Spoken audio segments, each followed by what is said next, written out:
রাসূলুল্লাহ সাল্লাল্লাহু আলাইহি ওয়াসাল্লাম যখন মুআজ ইবনে জাবালকে ইয়েমেনে গভর্নর করে পাঠান, তখন তাকে কয়েকটি নির্দেশ দেন।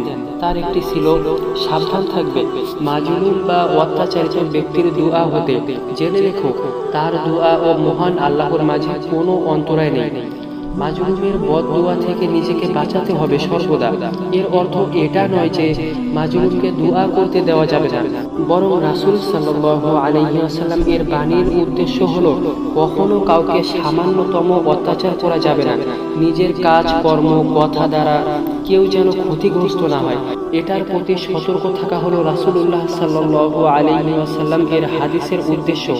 যদি আমার দ্বারা কেউ ক্ষতিগ্রস্ত হয়, তাহলে সে হবে মাজলুম বা অত্যাচারিত। সে আমার বিরুদ্ধে মহান আল্লাহর কাছে দোয়া করলে তা অবশ্যই কবুল হবে।